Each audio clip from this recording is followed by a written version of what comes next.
ವಿದ್ಯಾರ್ಥಿಗಳೇ, ನಾವು ಈಗಾಗಲೇ ಹಿಂದಿನ ತರಗತಿಯಲ್ಲಿ ನಿಮ್ಮ 9ನೇ ತರಗತಿಯ 4ನೇ ಗದ್ಯ ಪಾಠವಾದ ಆದರ್ಶ ಶಿಕ್ಷಕ ಸರ್ವೇಪಲ್ಲಿ ರಾಧಾಕೃಷ್ಣನ್ ಎನ್ನುವಂತಹ ಪಾಠದ ಬಗ್ಗೆ ತಿಳಿದುಕೊತಾ ಇದ್ವಿ.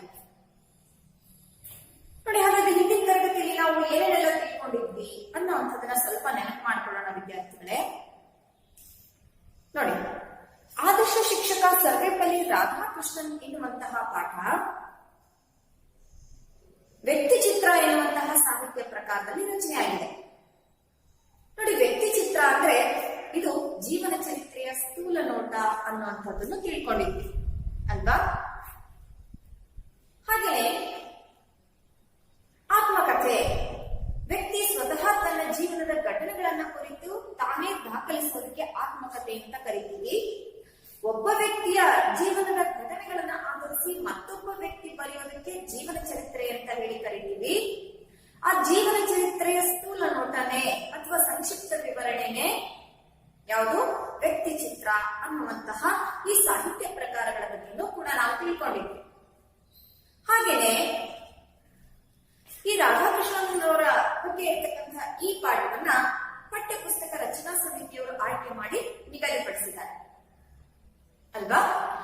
ಅದ್ರ ಜೊತೆಗೆ ಮತ್ತೇನೇನ್ ತಿಳ್ಕೊಂಡಿದ್ವಪ್ಪ ಅಂತಂದ್ರೆ, ರಾಧಾಕೃಷ್ಣನ್ರವರು ರಾಯಭಾರಿಯಾಗಿ ರಷ್ಯಾ ದೇಶದ ರಾಯಭಾರಿಯಾಗಿ ರಷ್ಯಾ ದೇಶಕ್ಕೆ ಭೇಟಿ ಕೊಟ್ಟಂತಹ ಸಂದರ್ಭದಲ್ಲಿ ಅಲ್ಲಿ ರಷ್ಯಾದ ಅಧ್ಯಕ್ಷ ಸ್ಟಾಲಿನ್ ಅವರನ್ನ ಭೇಟಿ ಮಾಡಿದ್ರು. ಮತ್ತೆ ಅವರಿಗೆ ಅಶೋಕ ಕಳಿಂಗ ಯುದ್ಧದ ನಂತರ ಶ್ರೇಷ್ಠ ಮಾನವನಾದಂತೆ, ಶ್ರೇಷ್ಠ ಮನುಷ್ಯನಾದಂತೆ ನೀವು ಕೂಡ ಆಗ್ತೀರಾ ಅನ್ನುವಂತಹ ಮಾತನ್ನ ರಾಧಾಕೃಷ್ಣನ್ ಸ್ಟಾಲಿನ್ ರವರಿಗೆ ಹೇಳಿರ್ತಾರೆ.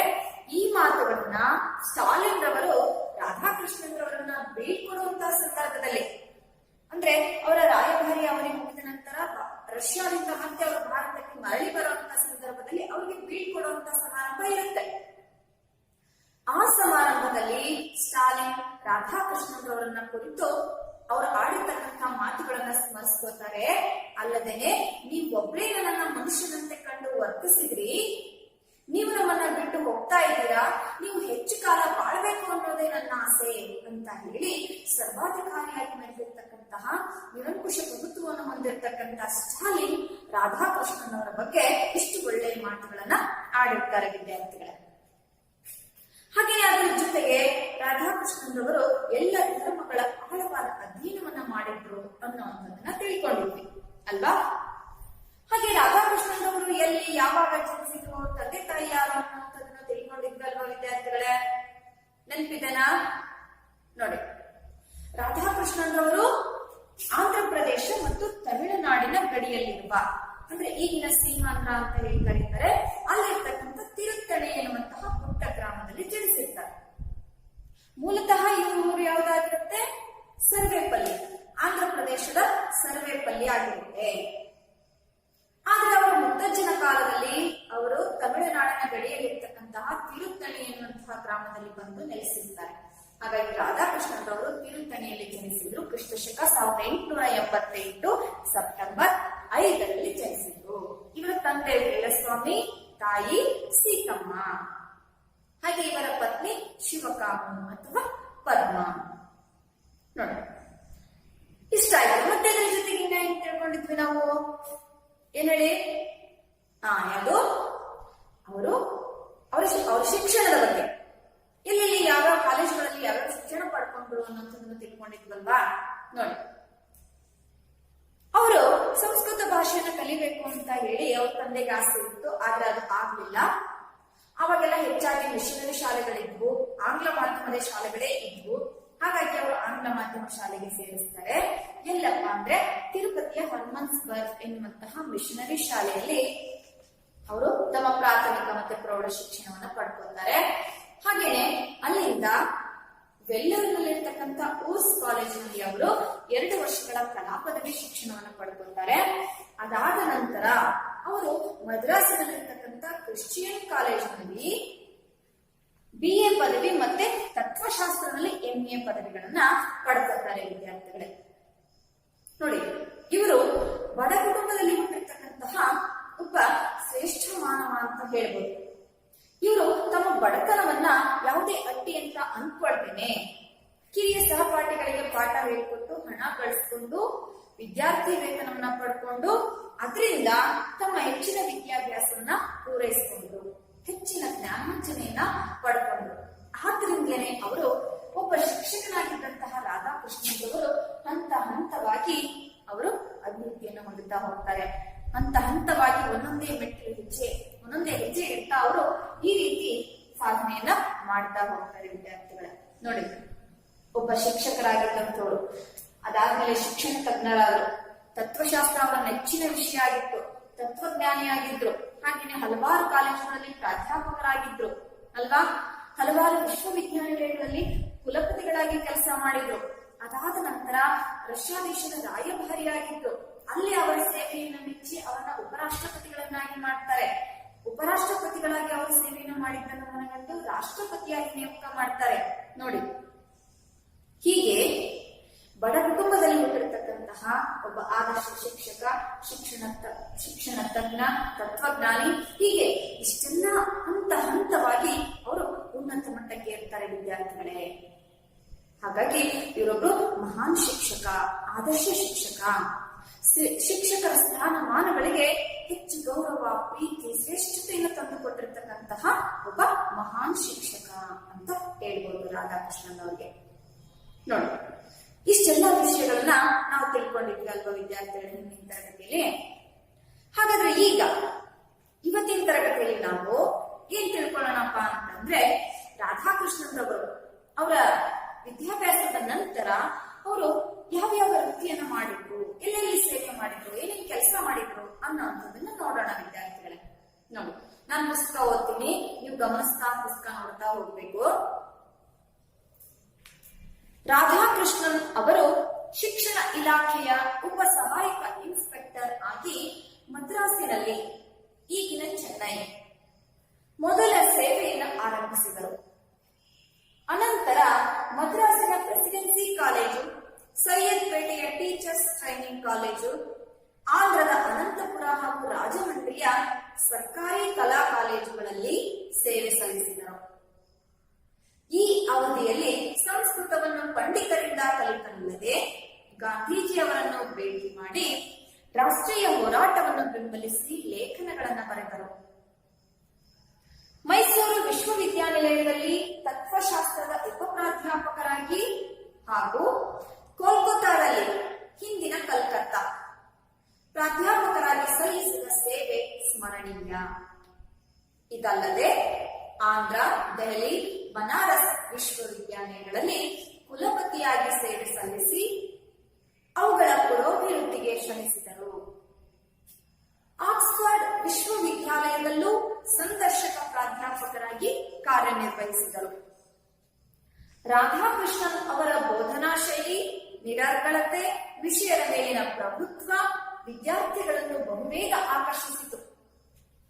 ತಮ್ಮ ಪ್ರಾಧ್ಯಾಪಕತ್ವವನ್ನು ಯಾವಾಗಲೆಂದರೆ ಆವಾಗ ಕಳಚಿ ಏನು ಜೌವನದ ಯುವಕರಂತೆ ಹಾಸ್ಯ ವಿನೋದಗಳಲ್ಲಿ ತೊಡಗುತ್ತಿದ್ದರು. ಶಿಕ್ಷಕನೊಬ್ಬನ ಗೌರವವು ಬೋಧನೆಯಿಂದಲೇ ವೃದ್ಧಿಸುತ್ತದೆ. ಜೊತೆಗೆ ವ್ಯಕ್ತಿತ್ವದ ಸೌಜನ್ಯ, ಸ್ನೇಹಶೀಲತೆ ಎಲ್ಲರ ಗಮನವನ್ನು ಸೆಳೆಯುತ್ತದೆ. ನೋಡಿ ವಿದ್ಯಾರ್ಥಿಗಳೇ, ಒಬ್ಬ ಶಿಕ್ಷಕನ ಗೌರವ ಆತನ ಬೋಧನೆಯಿಂದಲೇ ವೃದ್ಧಿಸುತ್ತೆ ಅನ್ನುವಂಥದ್ದನ್ನ ರಾಧಾಕೃಷ್ಣನ್ ಅವರು ತೋರಿಸಿಕೊಟ್ರು. ಹಾಗೆಯೇ ತುಂಬಾ ಸೌಜನ್ಯ ಮತ್ತೆ ಸ್ನೇಹಶೀಲತೆಯ ಗುಣಗಳನ್ನು ಹೊಂದಿರತಕ್ಕಂಥ ಅವರು ಎಲ್ಲರ ಗಮನವನ್ನ ಸೆಳೆಯುತ್ತಾರೆ. ವಿದ್ಯಾರ್ಥಿಗಳಿಗೆ ಅಚ್ಚುಮೆಚ್ಚಿನ ಶಿಕ್ಷಕರಾಗ್ತಾರೆ.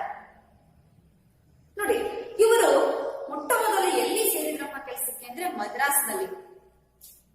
ಅಲ್ಲಿ ಶಿಕ್ಷಣ ಇಲಾಖೆಯಲ್ಲಿ ಉಪ ಸಹಾಯಕ ಇನ್ಸ್ಪೆಕ್ಟರ್ ಆಗಿ ಮೊದಲು ಕೆಲಸಕ್ಕೆ ಸೇರ್ಕೊತಾರೆ. ಅದೇ ಅವರ ಮೊದಲ ಸೇವೆ ಅಲ್ಲಿಂದ ಆರಂಭ ಆಗುತ್ತೆ. ಅನಂತರ ಅವರು ಮದ್ರಾಸಿನ ಪ್ರೆಸಿಡೆನ್ಸಿ ಕಾಲೇಜು ಮತ್ತೆ ಸೈಯದ್ ಪೇಟೆಯ ಟೀಚರ್ಸ್ ಟ್ರೈನಿಂಗ್ ಕಾಲೇಜುಗಳಲ್ಲಿ ಕೆಲಸ ಮಾಡ್ತಾರೆ.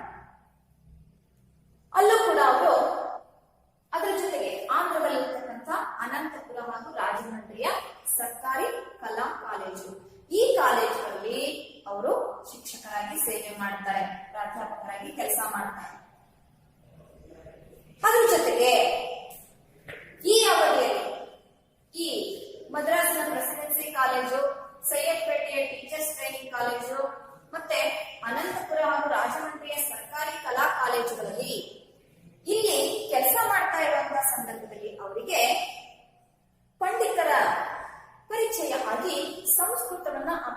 ಗುರುಗಳಿಂದ ಅವರು ಕಲಿತಾರೆ.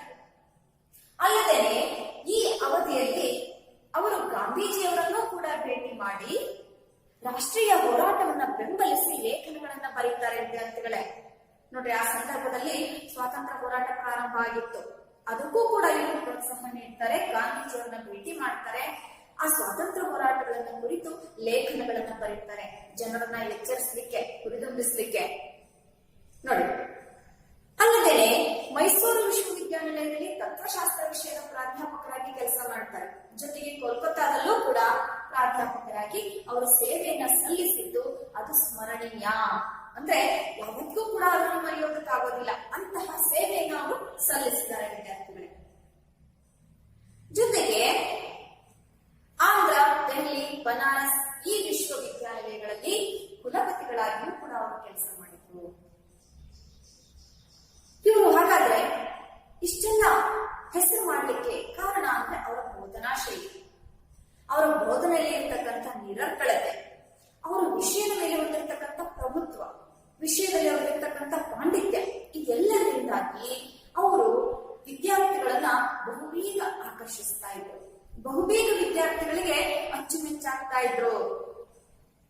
ಅಷ್ಟೇ ಅಲ್ಲದೆ ಇವರು ಹಾಸ್ಯ ಪ್ರವೃತ್ತಿಯನ್ನು ಕೂಡ ಹೊಂದಿದವರಾಗಿದ್ರು.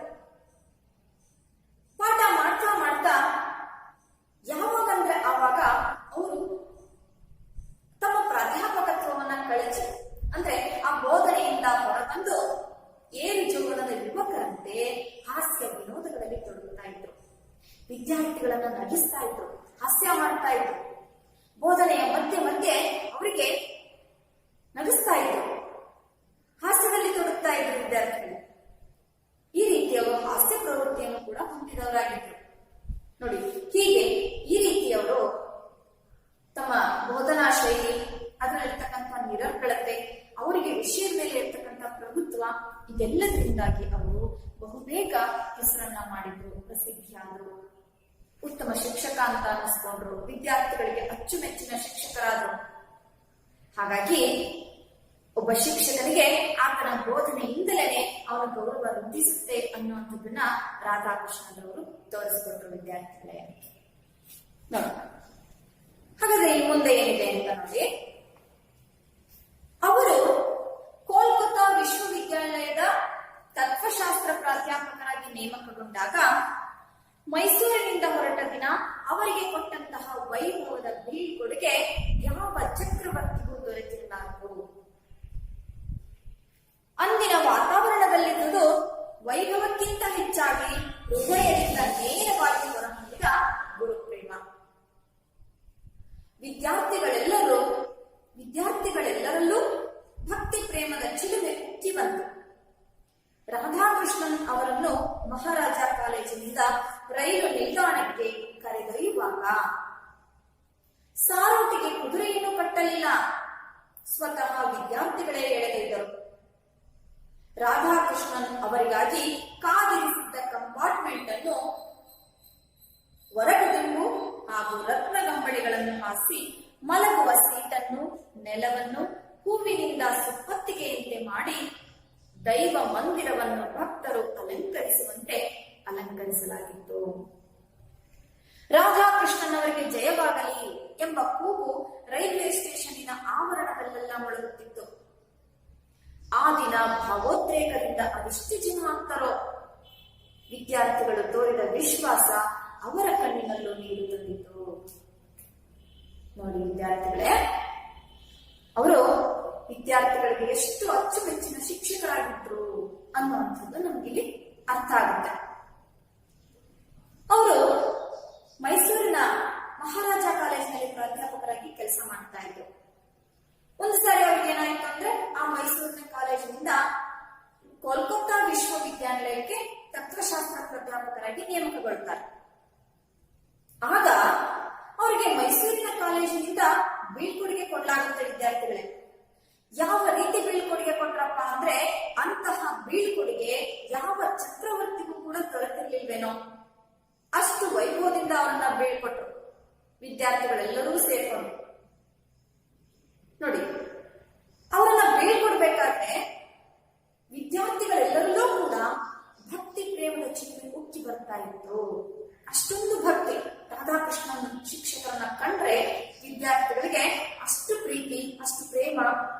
ಎಂಥದ್ದು ಭಕ್ತಿ ತುಂಬಿರ್ತಕ್ಕಂತಹ ಪ್ರೇಮ ಅವರಲ್ಲಿತ್ತು. ಗುರು ಪ್ರೇಮ ಹೊರಹೊಮ್ಮಿತ್ತು ಎಲ್ಲರಲ್ಲೂ ಕೂಡ. ಹಾಗಾಗಿ ಏನ್ ಮಾಡಿದ್ರಪ್ಪ ಅವರು ಆ ಸಂದರ್ಭದಲ್ಲಿ ಅವರನ್ನ ಬೀಳ್ಕೊಡ್ಲಿಕ್ಕೆ ಅಂತಂದ್ರೆ, ಅವರು ರೈಲಿನಲ್ಲಿ ಪ್ರಯಾಣ ಮಾಡಬೇಕಾಗಿತ್ತು. ಹಾಗಾಗಿ ಅವರು ರೈಲ್ವೆ ಸ್ಟೇಷನ್ಗೆ ಹೋಗ್ಬೇಕಲ್ವಾ, ಅದಕ್ಕಾಗಿ ಮಹಾರಾಜ ಕಾಲೇಜಿನಿಂದ ರೈಲು ನಿಲ್ದಾಣಕ್ಕೆ ಹೋಗುವಂತಹ ಸಂದರ್ಭದಲ್ಲಿ ಅವರನ್ನ ಕರೆದೊಯ್ಬೇಕಲ್ಲ, ಆಗ ಅವರನ್ನ ಸಾರೋಟಿನಲ್ಲಿ ಕೂರಿಸಿಕೊಂಡು ಕರ್ಕೊಂಡು ಹೋಗ್ತಾರೆ. ಸಾರೋಟು ಅಂದ್ರೆ ಕುದುರೆಯನ್ನ ಕಟ್ಟಿರ್ತಕ್ಕಂತಹ ರಥದ ಆಕಾರದಲ್ಲಿರುವಂತಹ ಗಾಡಿ. ರಥ ಅಂತಾನೆ ಅನ್ಕೊಳ್ರಿ, ಕುದುರೆಯನ್ನ ಕಟ್ಟಿರ್ತಕ್ಕಂಥದ್ದು. ನೋಡಿ, ನೀವು ಪಠ್ಯ ಪುಸ್ತಕದಲ್ಲಿ ಇರ್ತಕ್ಕಂಥ ಚಿತ್ರದಲ್ಲಿದೆ. ರಥದ ಮೇಲೆ ಅವರನ್ನ ಕೂರಿಸಿದ್ದಾರೆ, ಕುದುರೆಯನ್ನ ಕಟ್ಟಿ ಕುದುರೆಯಿಂದ ಎಳ್ಕೊಂಡು ಹೋಗ್ಬೇಕಿತ್ತು. ಆದ್ರೆ ವಿದ್ಯಾರ್ಥಿಗಳು ಏನ್ ಮಾಡಿದ್ರು, ಗುರು ಪ್ರೇಮದಿಂದ ಭಕ್ತಿ ಪ್ರೇಮದಿಂದ ಕುದುರೆಯನ್ನ ಕಟ್ಟೋದ್ರ ಬದಲಾಗಿ ಸ್ವತಃ ವಿದ್ಯಾರ್ಥಿಗಳೇ ಆ ಸಾರೋಟನ್ನ ಮಹಾರಾಜ ಕಾಲೇಜಿನಿಂದ ರೈಲು ನಿಲ್ದಾಣದವರೆಗೆ ಎಳ್ಕೊಂಡು ಹೋಗ್ತಾರೆ ವಿದ್ಯಾರ್ಥಿಗಳೇ. ಅಷ್ಟೊಂದು ಗುರುಪ್ರೇಮ ಅವರಲ್ಲಿತ್ತು. ಅಷ್ಟೇ ಅಲ್ಲ, ಅವರು ರೈಲಿನಲ್ಲಿ ಪ್ರಯಾಣ ಮಾಡ್ಬೇಕಾದ್ರೆ ಅವರಿಗೋಸ್ಕರ ಮೊದಲೇ ಕಾಯ್ದಿರಿಸಿರ್ತಕ್ಕಂತಹ ಕಂಪಾರ್ಟ್ಮೆಂಟ್ ಅಂದ್ರೆ ಬೋಗಿ, ರೈಲು ಬೋಗಿ. ಆ ರೈಲು ಬೋಗಿಯನ್ನ ಅವ್ರು ಯಾವ ರೀತಿ ಅಲಂಕರಿಸಿದ್ರಪ್ಪ ವಿದ್ಯಾರ್ಥಿಗಳೆಲ್ಲರೂ ಸೇರ್ಕೊಂಡು ಅಂತಂದ್ರೆ, ಅವರಿಗೆ ವಿಶ್ರಾಂತಿ ಪಡೀಲಿಕ್ಕೆ ಆ ಸೀಟಿನ ಮೇಲೆ, ಅವ್ರು ಮಲಗ್ತಕ್ಕಂತಹ ಸೀಟಿನ ಮೇಲೆ ರತ್ನಗಂಬಳೆಯನ್ನ ಹಾಸಿದ್ರು, ಹೊರಗದಿಂಬನ್ನ ಇಟ್ಟಿದ್ರು. ಅವ್ರು ಮಲಗೋ ಸೀಟನ್ನ, ನೆಲವನ್ನ ಹೂವಿನ ಸುಪ್ಪತ್ತಿಗೆಯಂತೆ ಅಲಂಕಾರ ಮಾಡಿದ್ರು, ಹೂವಿನ ಹಾಸಿಗೆಯನ್ನ ಹಾಕಿದ್ರು ವಿದ್ಯಾರ್ಥಿಗಳೇ. ಎಷ್ಟು ವೈಭವದ ಬೀಳ್ಕೊಡುಗೆ ಅಲ್ವಾ? ಇಂತಹ ಬೀಳ್ಕೊಡುಗೆ ಎಲ್ಲ ಶಿಕ್ಷಕರಿಗೂ ಸಿಗೋದಿಲ್ಲ. ಎಷ್ಟು ವಿಜೃಂಭಣೆಯಿಂದ ಅವನ್ನ ಬೀಳ್ಕೊಡ್ತಾ ಇದ್ದಾರೆ ನೋಡ್ರಿ. ನೋಡಿ ಯಾವ ರೀತಿ ಅಲಂಕರಿಸಿದ್ರಪ್ಪ ಅಂತಂದ್ರೆ, ದೈವ ಮಂದಿರವನ್ನ ಭಕ್ತರು ಅಲಂಕರಿಸುವಂತೆ, ದೇವರಿರ್ತಕ್ಕಂತಹ ಆ ಮಂದಿರವನ್ನ ಭಕ್ತರು ಹೇಗೆ ಹೂವಿನಿಂದ ಅಲಂಕರಿಸುತ್ತಾರೋ ಆ ರೀತಿ ಇಲ್ಲಿ ವಿದ್ಯಾರ್ಥಿಗಳು ಅನ್ನುವಂತಹ ಭಕ್ತರು ರಾಧಾಕೃಷ್ಣನ್ ಎನ್ನುವಂತಹ ಆ ದೇವ ಮಂದಿರವನ್ನ, ಅವ್ರು ಕುತ್ಕೊಳ್ಳುವಂತಹ ಕಂಪಾರ್ಟ್ಮೆಂಟ್ ಅನ್ನ ದೇವ ಮಂದಿರದ ರೀತಿಯಲ್ಲಿ ಹೂವುಗಳಿಂದ, ರತ್ನ ಗಂಬಳಿಯಿಂದ, ಹೊರಗುದಿಂಬು ಇವೆಲ್ಲವನ್ನ ಇಟ್ಟು ಅವ್ರಿಗೆ ಆ ಕಂಪಾರ್ಟ್ಮೆಂಟ್ ಅನ್ನ ತುಂಬಾ ವೈಭವದಿಂದ ಅಲಂಕರಿಸಿದ್ರು ವಿದ್ಯಾರ್ಥಿಗಳೇ. ಅಷ್ಟೇ ಅಲ್ಲ, ಆ ರೈಲ್ವೆ ಸ್ಟೇಷನ್ ನಲ್ಲಿ ಆ ಆವರಣದಲ್ಲೆಲ್ಲ ರಾಧಾಕೃಷ್ಣನವರಿಗೆ ಜಯವಾಗಲಿ ಎನ್ನುವಂತಹ ಘೋಷಗಳು ಮೊಳಗ್ತಾ ಇದ್ವು. ಎಲ್ಲರೂ ಕೂಡ ಭಾವೋದ್ರೇಕಕ್ಕೆ ಒಳಗಾಗಿದ್ರು. ರಾಧಾಕೃಷ್ಣನವರು ನಮ್ಮನ್ನ ಆಗ್ಲಿಕ್ಕೆ ಹೋಗ್ತಾ ಇದಾರಲ್ಲ, ಮತ್ತೊಂದು ಕಡೆಗೆ ವರ್ಗಾವಣೆಯಾಗಿ ಹೋಗ್ತಾ ಇದಾರಲ್ಲ, ನಮ್ಮನ್ನು ಬಿಟ್ಟು ಹೋಗ್ತಾ ಇದಾರಲ್ಲ ಅಂತ ಹೇಳಿ ಭಾವೋದ್ರೇಕಕ್ಕೆ ಒಳಗಾಗಿ ಅದೆಷ್ಟು ಜನ ವಿದ್ಯಾರ್ಥಿಗಳು ಹತ್ತಿದ್ರೋ ಗೊತ್ತಿಲ್ಲ. ಅದೆಲ್ಲವನ್ನ ನೋಡಿ, ಆ ಸನ್ನಿವೇಶವನ್ನ ನೋಡಿ ರಾಧಾಕೃಷ್ಣನವರಿಗೂ ಕೂಡ ಕಣ್ಣಿನಲ್ಲಿ ನೀರು ಬರುತ್ತೆ ವಿದ್ಯಾರ್ಥಿಗಳೇ. ಅಂತಹ ಭಕ್ತಿ ಪ್ರೇಮ, ಗುರು ಪ್ರೇಮವನ್ನ ಆ ಮೈಸೂರು ಕಾಲೇಜಿನ ವಿದ್ಯಾರ್ಥಿಗಳು ರಾಧಾಕೃಷ್ಣನವರಿಗೆ ತೋರಿಸಿದ್ರು ವಿದ್ಯಾರ್ಥಿಗಳೇ. ಅದಕ್ಕೆ ಅವರು ಮೈಸೂರಿನಲ್ಲಿ ಸಲ್ಲಿಸಿರ್ತಕ್ಕಂತಹ ಸೇವೆ ಅದು ಸ್ಮರಣೀಯ, ಮರೆಯೋದಕ್ಕಾಗದೇ ಇರುವಂತದ್ದು. ನೋಡಿ, ಈ ರೀತಿ ವಿದ್ಯಾರ್ಥಿಗಳಿಗೆ ಅವರು ಮೆಚ್ಚಿನ ಶಿಕ್ಷಕರಾಗಿದ್ದರು. ನೋಡಿ, ಇನ್ ಮುಂದೆ ನೋಡಿ ವಿದ್ಯಾರ್ಥಿಗಳೇ, ಸ್ವಾತಂತ್ರ್ಯ ಪೂರ್ವದಲ್ಲೂ ಸ್ವಾತಂತ್ರ್ಯ ಬಂದ ಆರಂಭದಲ್ಲೂ ಪಾಶ್ಚಿಮಾತ್ಯರು ಭಾರತಕ್ಕೆ ಮನ್ನಣೆ ನೀಡುತ್ತಿರಲಿಲ್ಲ. ಭಾರತದ ವಿಷಯದಲ್ಲಿ ಪಾಶ್ಚಾತ್ಯರಿಗಿದ್ದ ಈ ಕಲ್ಪನೆಯನ್ನು ತೊಡೆದುಹಾಕಿ ಅದರ ಸ್ಥಾನದಲ್ಲಿ ನ್ಯಾಯಸಮ್ಮತವಾದ ಬೇರೊಂದು ಕಲ್ಪನೆಯನ್ನಿಡುವುದು ಅವಶ್ಯವಾಗಿತ್ತು. ಆ ಕೆಲಸವನ್ನು ಸ್ವಲ್ಪ ಮಟ್ಟಿಗಾದರೂ ರಾಧಾಕೃಷ್ಣನವರು ಮಾಡಿದರು. ಅವರ ಬರವಣಿಗೆಯ ಮೂಲಕ ಪಾಶ್ಚಾತ್ಯರಿಗೆ ಭಾರತೀಯ ಸಂಸ್ಕೃತಿಯ ಪರಿಚಯವಾಯಿತು. ಅಲ್ಲದೆ ಅವರು ಭಾರತದ ಪ್ರತಿನಿಧಿಯಾಗಿ ಇಂಗ್ಲೆಂಡ್, ಅಮೆರಿಕ ಮುಂತಾದ ದೇಶಗಳಿಗೆ ಹೋಗಿ ಭಾಷಣ ಮಾಡಿದಾಗ ಅವರ ವಾಕ್ಯುಕ್ತಿಯು, ತರ್ಕಬದ್ಧವಾದ ವಿಚಾರಸರಣಿಯು ಎಲ್ಲರನ್ನೂ ಬೆರಗುಗೊಳಿಸಿತು. ಅವರ ಭಾಷಣ ಕೇಳಿದ ಅಲ್ಲಿನ ಜನ ಮಂತ್ರಮುಗ್ಧರಾಗಿ ಯಾವ ಪ್ರೇರಣೆಯೂ ಇಲ್ಲದೆ ಎದ್ದು ನಿಂತು ಜಯಕಾರ ಮಾಡಿ ಗೌರವ ಸೂಚಿಸಿದರು. ನೋಡಿ ವಿದ್ಯಾರ್ಥಿಗಳೇ, ಈ ಪ್ಯಾರದಲ್ಲಿ ನಾವೇನ್ ತಿಳ್ಕೊತೀವಪ್ಪ ಅಂತಂದ್ರೆ, ರಾಧಾಕೃಷ್ಣನ್ರವರು ಬರೀ ತಾವು ಮಾತ್ರ ಹಂತ ಹಂತವಾಗಿ ಮೇಲೇರಲಿಲ್ಲ, ಅದರ ಜೊತೆಗೆ ಅವರು ನಮ್ಮ ದೇಶದ ಗೌರವವನ್ನು ಕೂಡ ಹೆಚ್ಚಿಸ್ತಾ ಹೋದರು. ದೇಶ ವಿದೇಶಗಳಲ್ಲಿ ಭಾರತಕ್ಕೆ ಹೆಚ್ಚಿನ ಸ್ಥಾನಮಾನಗಳು ತಲುಪೋ ಹಾಗೆ ಅವರು ಮಾಡಿದ್ರು.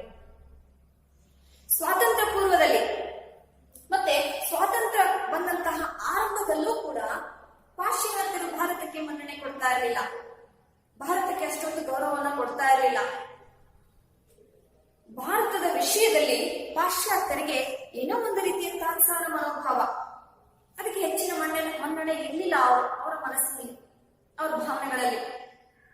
ಹಾಗಾದ್ರೆ ಮೊದಲು ರಾಧಾಕೃಷ್ಣನವರು ಏನ್ ಮಾಡಿದ್ರಪ್ಪ ಅಂತಂದ್ರೆ, ಭಾರತದ ವಿಷಯದಲ್ಲಿ ಪಾಶ್ಚಾತ್ಯರಿಗಿದ್ದಂತಹ ಆ ಕಲ್ಪನೆಯನ್ನ ತೊಡೆದು ಹಾಕುವಂತಹ ಕೆಲಸ ಮಾಡಿದ್ರು. ಪಾಶ್ಚಾತ್ಯರಲ್ಲಿ ಭಾರತದ ಬಗ್ಗೆ ಒಳ್ಳೆಯ ಭಾವನೆಗಳನ್ನ, ಒಳ್ಳೆಯ ವಿಚಾರಗಳನ್ನ ಮೂಡಿಸಿದ್ರೆ ದೇಶದ ಗೌರವ ಹೆಚ್ಚುತ್ತೆ ಅನ್ನೋದನ್ನ ಅವ್ರು ಮನಗಂಡರು ವಿದ್ಯಾರ್ಥಿಗಳೇ. ನೋಡಿ, ಅದಕ್ಕೆ ಅವ್ರ ಮನಸ್ಸಿನಲ್ಲಿರ್ತಕ್ಕಂಥ ಆ ಕಲ್ಪನೆಯನ್ನು ತೊಡೆದು ಹಾಕಿ ಅದರ ಸ್ಥಾನದಲ್ಲಿ ನ್ಯಾಯಸಮ್ಮತವಾಗಿರ್ತಕ್ಕಂಥ ಬೇರೊಂದು ಕಲ್ಪನೆಯನ್ನ ಮೂಡಿಸೋದು ಅವರಿಗೆ ಅವಶ್ಯವಾಗಿತ್ತು. ಆ ಕೆಲಸ ಮಾಡಿದ್ರೆ ಭಾರತದ ಸ್ಥಾನಮಾನ, ಗೌರವ ಹೆಚ್ಚುತ್ತೆ ಅನ್ನುವಂಥದ್ದನ್ನ ರಾಧಾಕೃಷ್ಣನ್ ಮನಗಂಡರು.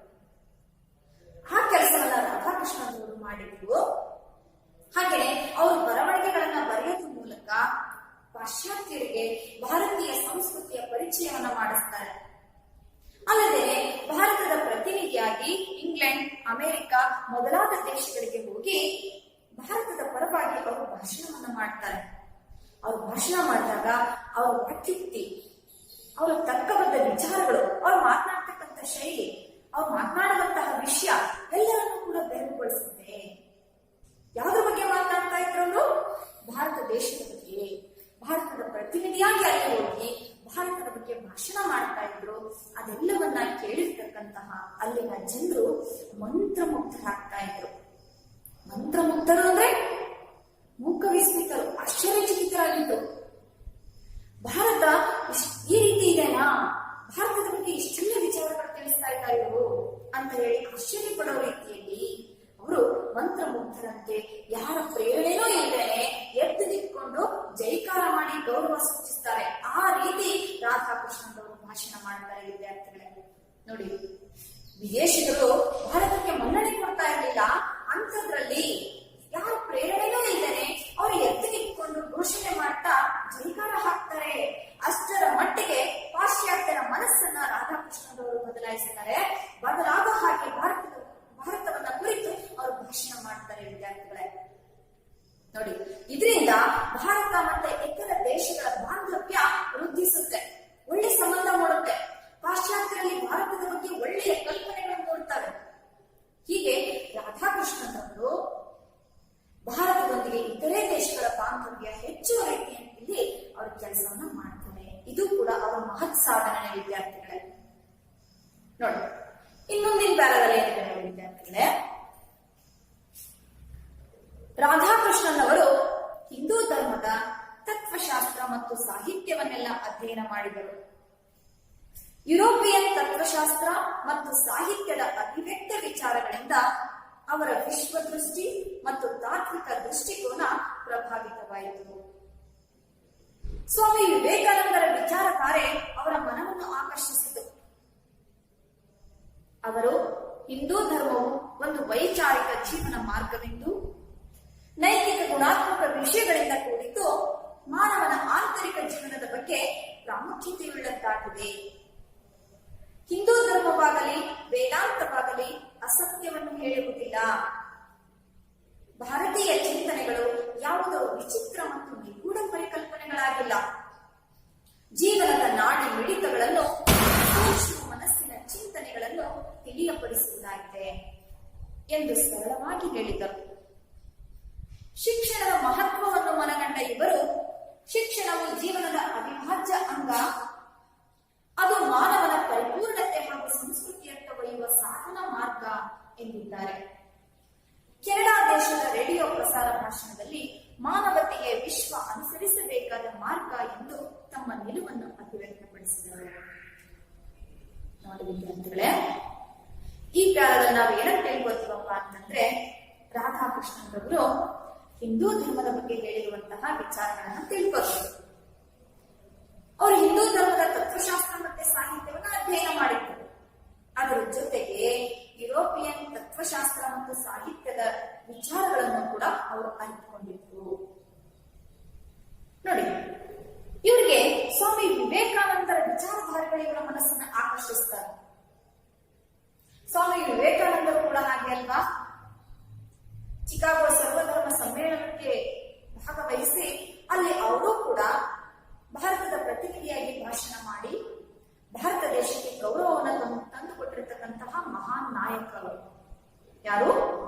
ಸ್ವಾಮಿ ವಿವೇಕಾನಂದ. ಅವರು ಹಾಗೇನೆ ಇವರು ಕೂಡ ಅದೇ ರೀತಿ ಕೆಲಸ ಮಾಡಿದ್ರು ಅಲ್ವಾ? ಯಾಕೆ ಅಂದ್ರೆ ಅವರ ವಿಚಾರಧಾರೆಗಳಿಂದ ಇವರು ಆಕರ್ಷಿತರಾಗಿದ್ದರು. ಅಲ್ಲದೆ ಹಿಂದೂ ಧರ್ಮದ ಬಗ್ಗೆ ಅವರು ಸರಳವಾದ ಪರಿಕಲ್ಪನೆಗಳನ್ನ ಹೇಳ್ತಾ ಇದ್ದಾರೆ. ತುಂಬಾ ಸುಲಭವಾಗಿ ಹೇಳ್ತಾರೆ ನೋಡಿ. ಹಿಂದೂ ಧರ್ಮ ವೈಚಾರಿಕ ಜೀವನ ಮಾರ್ಗ, ಅದು ನೈತಿಕ ಗುಣಾತ್ಮಕಗಳಿಂದ ಕೂಡಿರುವಂತದ್ದು, ಮತ್ತೆ ಮಾನವನ ಆಂತರಿಕ ಜೀವನದ ಬಗ್ಗೆ ಪ್ರಾಮುಖ್ಯತೆಯನ್ನು ತಿಳಿಸುವಂತದ್ದಾಗಿದೆ. ಅದು ಒಂದು ವಿಚಿತ್ರ ಹಾಗೂ ನಿಗೂಢ ಪರಿಕಲ್ಪನೆ ಅಲ್ಲ. ಯಾರು ಅರ್ಥ ಮಾಡ್ಕೊಳ್ಳೋಕೆ ಆಗದೇ ಇರುವಂತಹ ನಿಗೂಢವಾಗಿರ್ತಕ್ಕಂಥ ವಿಚಾರ ಏನಲ್ಲ ಅದು. ಹಿಂದೂ ಧರ್ಮ ಆಗ್ಲಿ ವೇದಾಂತ ಆಗ್ಲಿ ಅಸತ್ಯವನ್ನ ಹೇಳೋದಿಲ್ಲ, ಸತ್ಯವನ್ನೇ ಹೇಳ್ತವೆ ಯಾವಾಗ್ಲೂ. ಹಾಗೇನೆ ಅವು ಜೀವನದ ನಾಡಿ ಮಿಡಿತಗಳನ್ನ, ಸೂಕ್ಷ್ಮ ಮನಸ್ಸಿನ ಚಿಂತನೆಗಳನ್ನ ತಿಳಿಸುವಂತಹ ವಿಚಾರಗಳನ್ನ ಹಿಂದೂ ಧರ್ಮ ಅಥವಾ ವೇದಾಂತ ಒಳಗೊಂಡಿದೆ. ಅದು ಯಾವುದೋ ನಿಗೂಢ ಅಥವಾ ವಿಚಿತ್ರ ವಿಚಾರಗಳನ್ನ ಒಳಗೊಂಡಿಲ್ಲ ಅಂತ ಹೇಳಿ ತುಂಬಾ ಸರಳವಾಗಿ ಸಾಮಾನ್ಯ ಜನರಿಗೂ ಅರ್ಥ ಆಗೋ ರೀತಿಯಲ್ಲಿ ಅವರು ಹಿಂದೂ ಧರ್ಮದ ಬಗ್ಗೆ, ವೇದಾಂತದ ಬಗ್ಗೆ ಮಾತನಾಡ್ತಾರೆ ವಿದ್ಯಾರ್ಥಿಗಳೇ. ಹಾಗೆ ಅವರು ಶಿಕ್ಷಣದ ಬಗ್ಗೆನೂ ಕೂಡ ಮಾತನಾಡ್ತಿದ್ದಾರೆ. ಏನ್ ಹೇಳ್ತಾರಪ್ಪ ಶಿಕ್ಷಣದ ಬಗ್ಗೆ ಅಂತಂದ್ರೆ, ಶಿಕ್ಷಣ ಜೀವನದ ಅವಿಭಾಜ್ಯ ಅಂಗ. ಏನಂತಾರೆ? ಶಿಕ್ಷಣ ಜೀವನದ ಅವಿಭಾಜ್ಯ ಅಂಗ ಇದ್ದಾಗದು. ಅದು ಮಾನವನನ್ನ ಪರಿಪೂರ್ಣತೆಯೊಳಗೆ ಹಾಗೂ ಸುಸಂಸ್ಕೃತಿಯಂತ ಒಯ್ಯುವಂತಹ ಒಂದು ಸಾಧನ ಮಾರ್ಗ. ಶಿಕ್ಷಣ ಪಡ್ಕೊಳ್ಳೋದ್ರಿಂದ ಮನುಷ್ಯ ಸುಸಂಸ್ಕೃತನಾಗ್ತಾನೆ, ಪರಿಪೂರ್ಣತೆಯೊಳಗೆ ಸಾಗ್ತಾನೆ. ಹಾಗಾಗಿ ಪ್ರತಿಯೊಬ್ಬರು ಕೂಡ ಶಿಕ್ಷಣ ಪಡ್ಕೊಳ್ಳೇಬೇಕು. ಅದು ಜೀವನದ ಒಂದು ಅವಿಭಾಜ್ಯ ಅಂಗ ಇದ್ದ ಹಾಗೆ ಅಂತ ಹೇಳಿ ಶಿಕ್ಷಣದ ಮಹತ್ವವನ್ನ ರಾಧಾಕೃಷ್ಣನ್ ಅವರು ಸಾರ್ತಾರೆ. ಅಲ್ಲದೆ ಕೆನಡಾ ದೇಶದ ರೇಡಿಯೋ ಪ್ರಸಾರ ಭಾಷಣದಲ್ಲಿ ಪಾಲ್ಗೊಂಡಿರ್ತಕ್ಕಂಥ ಅವರು ಮಾನವತೆಗೆ ವಿಶ್ವ ಅನುಸರಿಸಬೇಕಾದ ಮಾರ್ಗ ಅಂತ ಹೇಳೋದ್ರ ಮೂಲಕ ವಿಶ್ವಕ್ಕೆ ಮಾನವತೆಯನ್ನು ಕೂಡ ಅವರು ಸಾರ್ತಾರೆ ವಿದ್ಯಾರ್ಥಿಗಳೇ. ನೋಡಿ ಎಷ್ಟೆಲ್ಲ ಸಾಧನೆಯನ್ನು ಮಾಡಿದಾರಲ್ವಾ ರಾಧಾಕೃಷ್ಣನ್ ಅವರು. ದೇಶ ವಿದೇಶಗಳಲ್ಲಿ ಅವರ ಸ್ಥಾನ ಹೆಚ್ಚುವುದರ ಜೊತೆಗೆ ವಿದೇಶಗಳಲ್ಲಿ ಭಾರತದ ಸ್ಥಾನಮಾನನೂ ಕೂಡ, ಗೌರವನೂ ಕೂಡ ಹೆಚ್ಚು ಹಾಗೆ ಸಾಧನೆಯನ್ನು ಮಾಡಿರ್ತಕ್ಕಂತಹ ಒಬ್ಬ ಮಹಾನ್ ನಾಯಕ ರಾಧಾಕೃಷ್ಣನ್ ಅವರು. ನೋಡಿ ವಿದ್ಯಾರ್ಥಿಗಳೇ, ಇಂಥ ಮಹಾನ್ ನಾಯಕನ ಬಗ್ಗೆ ತಿಳ್ಕೊಳ್ಳೋದಕ್ಕೆ ನಮಗೂ ಕೂಡ ಹೆಮ್ಮೆ ಅಂತ ಅನ್ಸುತ್ತಲ್ವ ವಿದ್ಯಾರ್ಥಿಗಳೇ? ಇವ್ರ ಬಗ್ಗೆ ಇನ್ನು ಹೆಚ್ಚು ಹೆಚ್ಚು ತಿಳ್ಕೋಬೇಕು ಅಂತ ಆಸಕ್ತಿ ಮೂಡುತ್ತಲ್ವ ವಿದ್ಯಾರ್ಥಿಗಳೇ? ನೋಡೋಣ ಹಾಗಾದ್ರೆ ಇನ್ ಮುಂದೆ ಇನ್ನು ಏನಿದೆ ಇವ್ರ ಬಗ್ಗೆ ತಿಳ್ಕೊಳ್ಳುವಂಥದ್ದು ಈ ಪಾಠದಲ್ಲಿ ಅನ್ನುವಂಥದ್ದನ್ನ ನಾವು ಮುಂದಿನ ತರಗತಿಯಲ್ಲಿ ತಿಳ್ಕೊಳ್ಳೋಣ ವಿದ್ಯಾರ್ಥಿಗಳೇ. ಇವತ್ತಿನ ತರಗತಿಯಲ್ಲಿ ಇಷ್ಟು ಸಾಕು. ಹಾಗೆ ಇವತ್ತಿನ ತರಗತಿಯಲ್ಲಿ ಏನೇನು ತಿಳ್ಕೊಂಡ್ವಿ ಅನ್ನುವಂಥದ್ರ ಮೇಲೆ ಒಂದೆರಡು ಪ್ರಶ್ನೆಗಳನ್ನು ಕೇಳ್ತೀನಿ, ಉತ್ತರಗಳನ್ನ ಯೋಚನೆ ಮಾಡಬೇಕು. ರಾಧಾಕೃಷ್ಣನ್ ಅವರು ಅವರ ಮೊದಲ ಸೇವೆಯನ್ನು ಆರಂಭಿಸಿದ್ದು ಎಲ್ಲಿ ಅವರ ವೃತ್ತಿ ಜೀವನದ ಮೊದಲ ಸೇವೆ ಆರಂಭಿಸಿದ್ರು? ಮದ್ರಾಸಿನಲ್ಲಿ ಶಿಕ್ಷಣ ಇಲಾಖೆಯ ಉಪ ಸಹಾಯಕ ಇನ್ಸ್ಪೆಕ್ಟರ್ ಆಗಿ ಅವರ ಸೇವೆಯನ್ನು ಪ್ರಾರಂಭಿಸಿದ್ದಾರೆ. ಯಾವ ಯಾವ ವಿಶ್ವವಿದ್ಯಾಲಯಗಳಲ್ಲಿ ಕುಲಪತಿಗಳಾಗಿ ಕೆಲಸ ಮಾಡ್ತಾರೆ? ಆಂಧ್ರ, ದೆಹಲಿ, ಬನಾರಸ್ ವಿಶ್ವವಿದ್ಯಾಲಯಗಳಲ್ಲಿ ಕುಲಪತಿಗಳಾಗಿ ಕೆಲಸವನ್ನ ನಿರ್ವಹಿಸ್ತಾರೆ. ನೋಡಿ, ಅವರು ವಿದ್ಯಾರ್ಥಿಗಳನ್ನ ಬಹುಬೇಗ ಆಕರ್ಷಿಸ್ತಾ ಇದ್ರು. ಅದು ಹೇಗೆ? ಅಂಥ ಶಕ್ತಿ ಅವರಲ್ಲಿ ಏನಿತ್ತು ವಿದ್ಯಾರ್ಥಿಗಳೇ? ಯಾವುದರಿಂದ ಅವರು ವಿದ್ಯಾರ್ಥಿಗಳನ್ನ ಆಕರ್ಷಿಸ್ತಾ ಇದ್ರು? ಅವರ ಬೋಧನಾ ಶೈಲಿ, ಬೋಧನೆಯಲ್ಲಿ ಅವರಿಗಿರ್ತಕ್ಕಂಥ ನಿರರ್ಗಳತೆ, ಮತ್ತೆ ವಿಷಯದ ಮೇಲೆ ಅವರಿಗಿರ್ತಕ್ಕಂಥ ಪ್ರಭುತ್ವ, ಇವೆಲ್ಲವುಗಳಿಂದಾಗಿ ಅವರ ವಿದ್ಯಾರ್ಥಿಗಳನ್ನ ಬಹುಬೇಗ ಆಕರ್ಷಿಸ್ತಾ ಇದ್ರು. ನೋಡಿ, ಮತ್ತೆ ಮೈಸೂರು ಕಾಲೇಜಿನಿಂದ ಅವರು ಕೋಲ್ಕತ್ತಾ ವಿಶ್ವವಿದ್ಯಾಲಯಕ್ಕೆ ತತ್ವಶಾಸ್ತ್ರ ಪ್ರಾಧ್ಯಾಪಕರಾಗಿ ನೇಮಕಗೊಂಡಾಗ ಮೈಸೂರು ಕಾಲೇಜಿನ ವಿದ್ಯಾರ್ಥಿಗಳು ಅವರನ್ನ ಯಾವ ರೀತಿ ಬೀಳ್ಕೊಡ್ತಾರೆ ವಿದ್ಯಾರ್ಥಿಗಳೇ? ನೋಡಿ, ಹೇಳ್ತೀನಿ ಕೇಳಿಸ್ಕೊಳ್ಳಿ. ಅವರೆಲ್ಲರೂ ಕೂಡ ಹೃದಯದಿಂದ ನೇರವಾಗಿ ಅವರ ಗುರುಪ್ರೇಮ ಹೊರಹೊಮ್ಮುತ್ತೆ, ಭಕ್ತಿಯ ಪ್ರೇಮದ ಚಿಲುಮೆ ಅವರಲ್ಲಿ ಉಕ್ಕಿ ಬರುತ್ತೆ. ಮಹಾರಾಜ ಕಾಲೇಜಿನಿಂದ ರೈಲು ನಿಲ್ದಾಣದವರೆಗೆ ಸಾರೋಟಿಗೆ ಕುದುರೆನೆ ಕಟ್ಟಿದ್ದೇನೆ ಸ್ವತಃ ವಿದ್ಯಾರ್ಥಿಗಳೇ ಆ ಸಾರೋಟನ್ನ ಎಳೆದುಕೊಂಡು ರಾಧಾಕೃಷ್ಣನ್ ಅವರನ್ನ ರೈಲು ನಿಲ್ದಾಣಕ್ಕೆ ತಲುಪಿಸ್ತಾರೆ. ಹಾಗೆ ಅವರು ಹತ್ತುವಂತಹ ಆ ಕಂಪಾರ್ಟ್ಮೆಂಟ್ ಅಥವಾ ಬೋಗಿಯಲ್ಲಿ ಅವರು ಕುಳಿತುಕೊಳ್ಳುವಂತಹ ಅಥವಾ ಮಲಗುವಂತಹ ಸೀಟನ್ನ, ನೆಲವನ್ನ ಹೂವಿನ ಸುಪ್ಪತ್ತಿಗೆಯಿಂದ ಅವರು ಅಲಂಕರಿಸ್ತಾರೆ. ವಿಶ್ರಾಂತಿ ಪಡೆಯಲಿಕ್ಕೆ ಸಹಾಯ ಮಾಡ್ತಾರೆ. ಈ ರೀತಿ ಭಕ್ತರು ದೇವ ಮಂದಿರವನ್ನ ಅಲಂಕರಿಸುವಂತೆ ಅವರು ಅಲಂಕರಿಸಿರ್ತಾರೆ ವಿದ್ಯಾರ್ಥಿಗಳೇ.